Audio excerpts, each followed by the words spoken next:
रात के अंधेरे में एक छोटे से गांव में एक खौफनाक घटना घटी। गांव के पास एक पुराना हवेली खड़ी थी जिसे स्थानीय लोगों ने भूतिया हवेली कहा था। वहां का कहना है कि वह हवेली रात के समय अत्यंत भयंकर ध्वनियों से गूंथी रहती है और वहां के पुरानी दीवारों के पिचकार में आत्माएं बसी हैं।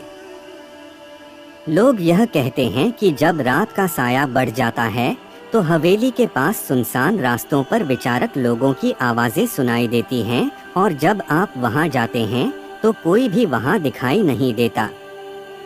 गांव के युवक रवि ने यह सब सुनकर नकाब उठाया और एक दिन रात के समय हवेली की ओर बढ़ते हुए एक साथी को साथ लिया। वे हवेली के दरवाजे की ओर बढ़ते हुए एक अद्वितीय दीवार पर कुछ अजीब चित्रकलाओं की ओर मुड़ गए जिनमें एक सुंदर और डरावनी महिला का चित्र था। हवेली के अंदर वे देखते हैं कि यहाँ एक पुराना पियानो खड़ा है और वह स्वयं ही बज रहा है, जैसे कोई अदृश्य संगीती ताकत है। वे धीरे धीरे विचारकों की ओर बढ़ते हैं, लेकिन एक हल्की गर्मी से चुहलकर्म की ओर बढ़ते हैं।